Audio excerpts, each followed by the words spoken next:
Hello, everyone, and welcome to this edition of Tee It Up Grand Strand. I'm your host, Shan Coughlin, here with our very special guest, Mr. Bob Sagani from Caledonia True Blue. How you doing, Bob? Good morning, Shan. It's great to be here. Thanks for having us. Well, I'm glad that we color coordinated a little bit so we can pop on the screen, right? It's all about popping. It is about popping. So if you're listening to us, folks, and Ken, head over to TGD TV and you can see the electric blue and bright orange going on in the studio today. That's right. Even if you don't like what we're saying, we can appreciate what we're wearing. That's right. That's right. It looks good. So Caledonia's gotten some new and impressive accolades here recently. Caledonia Golf and Fish Club has gotten some impressive new accolades. We were fortunate enough to be named along with the Dunes Club. One of our friends here in town is two of the only Myrtle Beach area golf courses in Golf Digest's top 100 greatest public courses you can play. Yes. So that was, I think I said that right. You did, yeah. Top 100, Golf Digest top 100 greatest public courses in America. In America. That's right. And Dunes Yes. Club moved up 2 spots, but you guys moved up an impressive number from 97 to 73. We did. Yeah, we weren't real happy with that 97 number. Right? Although we appreciated being on there. But no, it's an incredible honor, and we're incredibly honored by that. And certainly it's credit to the design of the property, the superintendent staff there. We actually have a full-time horticulturist at Caledonia as well. We have certainly taken to the Golf Digest doctrine for trying to create a firm, fast golf course. We've done with some different maintenance practices. So anyway, it's a real honor, and we're really humbled by that. It's not anything that we take lightly or expect to have happen to us. So we're really excited about that. Well, yeah, I was going to say not liking number 97. I get it, but still, that's top 100. I mean, how many are there? There's a lot. I know. I hope everyone took that with good humor. That's really to be even considered for that list. And I wouldn't be doing my job if I didn't mention that the best in state list came out from Golf Digest as well, which is 30 golf courses now, includes all public and private as well. And we're really happy and honored and humbled to say that both True Blue and Caledonia were on that top 30 list, Nice. along with some other area courses here, TPC, Grand Dunes, Dunes Club. And I think that's it. I don't want to leave anybody out. But, we're really excited to be part of that, and we're really excited for the other courses in the marketplace because we really embrace the Myrtle Beach co-op spirit, so to speak. Absolutely, because, here with all the great golf that we have and all the great value added and fun, entertaining things to do, I mean, it's the perfect place to come play. Well, we get in our plug. Yeah. we'll get in our come play plug. Isn't it where America comes to play? I believe it is. I believe that's the official tagline. But I'm going to put this in a little bit of perspective because that Golf Digest America's 100 Greatest Public Courses, I wrote it down to make sure it was right, starts out with Pebble Beach being number 1, and then the Pacific Dunes course at Bandon in Oregon, and then number 3, just to get everybody back on the East Coast, Kiowa, the Ocean Club at Kiowa. And so South Carolina is, pretty stout when it comes to the best places to play. Well, I don't think there's any question about that. And I would put the state of South Carolina up against any state in the country. If you go to Golf Digest, and we're kind of like we're plugging Golf Digest, it's a great publication, so I think you should go and check it out. But that top 30 list of private and public is really impressive. It's almost like a bucket list.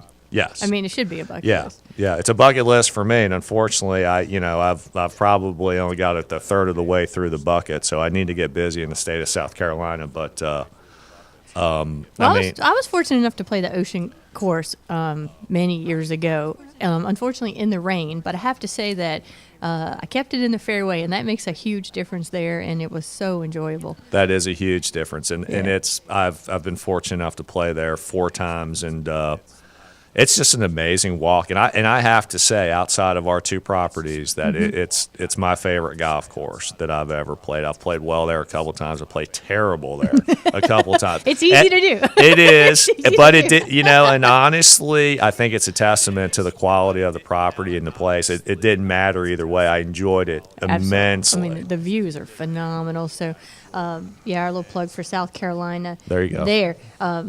But Caledonia True Blue, looking forward to the spring season getting geared up for that. What else is going on over there? Well, we try and stay busy. Yeah, I totally set him up for that, folks, because they are really busy, not only with play, but also tournaments and different events, that you host out there. So, well, we're staying active. We like most of us in the golf business in Myrtle Beach, we have our eye towards the spring golf season. But I'd be remiss if I didn't say that right now we've got some fantastic winter golf vacations that are still available both in this month and in February coming up.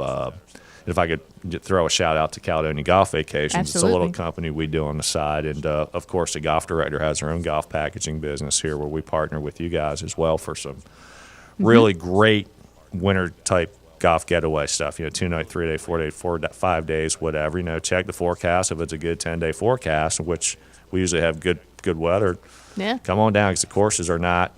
Courses are in great shape and they're not overly busy. But yeah, coming up in the spring, we have our spring business, and we try to book our properties open, a year in advance. So we try and book as many events as we can. We've been fortunate enough that we've had some great opportunities with the Golf Channel AM Tour. We have one of their majors coming up for a weekend into February, March. A variety of other stuff throughout the year that we can talk about later on another time. Absolutely. Yeah, it's y'all are on the south end of the Grand Strand, so that whole Waccamaw Trail and the area is beautiful all year. We've had some 70-degree days, folks, and that's not too shabby for December, January out here in the south. But I have to put you on the spot now. You said Kiowa was one of your favorite courses next to your two. When's the last time you got out to play, Bob? It's been what year are we in? No, I'm just kidding. It's no, I play actually a couple times in December. We actually at True Blue, we have a fun little event. We have what we call our annual holiday skins game. Right. Skins game. So I played in that. Didn't get a skin. Uh-oh. Well, that was okay. Did you get a birdie? I did. Okay. Yeah, I made a a couple. Yeah, we did. And we actually had a bunch of guys and gals in the industry, friends of golf, come and play, and they basically provide the pot. We provide the place to play. And there were 3 skins out this year, and they were all professional. So they each got $1,000 a piece. So Wow. we had a good skin fun. spot, a lot of fun, and there's a couple beers sipped, and it was a great day, and it's a lot of fun. So that's the last time I played. Okay, well, and we talked a little bit about True Blue last time. It started out when it first opened with a reputation of being a little difficult, but y'all made a few changes, and while still not, I would say, easy by any means, absolutely playable. And you addressed that in the last interview, but I think it's worth mentioning again. Well, I think so. And we'll go back in history a little bit. When Mike Strand first designed True Blue, he had carte blanche from the ownership group because he had such great success with Caledonia. And Caledonia was known, and still is, it's a beautiful walk, it's a beautiful route, and it wasn't known as a penalizing golf course. So Mike sort of built a little bit of a penalizing golf course at True Blue. Now, a little bit of that was misconception and perception because it's extremely wide property even then. Huge fairways, some of them up to 800 yards wide, framed by waste areas, which added some more really width to the golf course because instead of a tree line or a lake or a pond, you can still find your ball, basically hit it sideways there.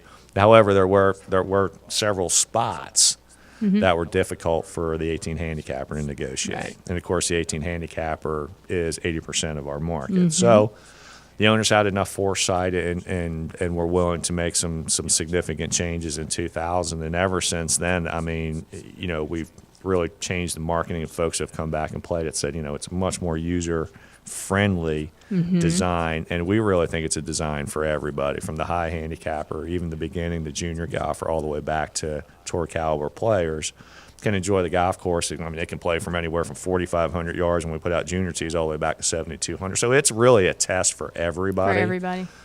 But it is very wide off the tee. I'm not saying you can hit sideways all day long, but there is plenty of room for margin for error, and there's a lot of different ways to play the golf course instead of just going from point A to point B to C. The targets are pretty wide there, including the greens. So, well, good. So it makes for a fun day. It can be. It can yes. be. It can be a very fun day. All right. So for our folks sitting amongst snow and ice, what visual can we set out there for them? What's one of your favorite holes out at True Blue? Let's describe it for them so they can really get into it and imagine themselves here and playing as they should be come Well, I think March we and should April. one offer our sympathies to all our friends Yeah. sitting in snow and ice because we have them everywhere. Yes. Well, wow, you always put me on the spot, and I'm rarely at a loss for words. You know, I'm becoming known for that. I do like one. Well, I try to pick one thing that I can kind of get you a little bit, and certainly not to put you on the spot, but to make it a little more impromptu. Yeah, But, I forget what the question was. look, What we're was the gonna question? We're gonna pick a hole on Okay. True Blue that you enjoy. Maybe I won't say it's your favorite, just one you enjoy, and let's really describe it for folks so they can feel like they're there playing the hole with you, and give them something to look forward to when they come down. Okay, this is going to be a little different. You probably don't think I'm going to go this way with that, All but this right. is where I'm going to go. One of the unique features at True Blue is, and for the folks who aren't familiar with property, we're called what's in the low country, right? We're by the sea, everything's at sea level. Well, True Blue actually has some elevation to the property. Okay. There was some natural elevation, and one of my favorite holes, and kind of just describes, will give you a feel of how True Blue is the 14th hole, which is a par 3, which has an amazing amount of teeing space in that hole. And if we've talked about this, I've talked about this. We have acres and acres of teeing space. I remember that. It's almost set in an amphitheater where you're elevated well above the green, and in between all this green space, there has to be hundreds of teeing options, literally, Wow. on this particular space. And it sits up on a hill, and it's an extremely long green in width. I think it's 80 yards. Wow. Or something is how it walked. And of course, as typical at True Blue, not only is there a lot of turf, but there's a large waste area between you and the green. That's And almost a football field. it is almost a football field. Oh my God. Well, that's how long it is, Okay. literally, because at certain teeing areas, if you're playing to the front right of the green, it's a wedge, and then all the way to the back left. I mean, it's as much as a 7-iron or something. So it's a pretty big spread there. It's actually longer than that, but just the way the tees are set up. But it's kind of to Mike Strantz's design. We have some amazing photographs. Mike Strand was an artist, really before a golf course designer. So he really just visualized like these.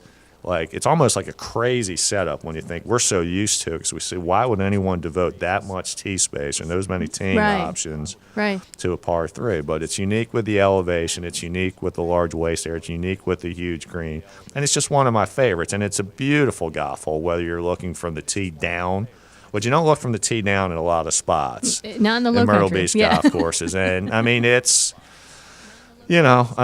20 feet, 25 feet, which is, Okay. that's big. That's not a mountain in the Poconos or anything. Right. Don't get me wrong, but for this area, that's some pretty good elevation. And of course, it's coupled between a big wide par 4 and then just a beast of a par 5, which Mike is known for in the 15th hole. So Okay. it's really kind of one of my favorite places on the golf course. Definite 3-putt possibilities, or 4 even in that. Easily, yeah. But In that the being reference. said, Yes. again, it's one of those. Wow, I did hit the green. If it's a back left flag placement, you've hit such a terrible shot to be on the front of the green, but yet you still have a putt at it. Absolutely. Whether you want it or not, you still have Whether it. you want it or not. And Bob, as always, we certainly appreciate you coming in and sharing a little bit about Caledonian True Blue with us. Shannon, it's great to be here. I love it here at the Golf Director. All right. Thank you so much. We'll look forward to hearing from you again in about a month. All right. Everyone, this edition of Tee It Up Grand Strand has been produced and broadcast by the Golf Director, by Zeus Radio Network for thegolfdirector.com. When visiting the Golf Director, navigate over to our featured golf course pages, including Caledonia and True Blue, where you'll find up-to-date information about course conditions, specials, accolades, and much more. Need help with your next golf vacation? Give us a call at 844-GO-GOLF-1. That's 844-GO-GOLF-1, 844-464-6531. All of our TGD programming is archived for listening and viewing on demand, so to catch up on a show you might have missed, including one of Bob's earlier shows, click on the TGD Radio and TGD TV tabs in the menu at thegolfdirector.com. This is Shan Coughlin, and on behalf of Mr. Bob Sagante and our producer behind the glass, Mr. Jeff, we thank you for tuning in. There's more TGD golf news and information coming up next, so don't go anywhere. All right. We're good. We're clear. Right on. Man, that goes fast. It And does I think go we went fast. long. We were long that time, weren't we? Okay, 15, that's not bad. That's about, 15 minutes too long? That's not very good. That's about 3 over. We like to keep it to about 12. Hey, I didn't think about this.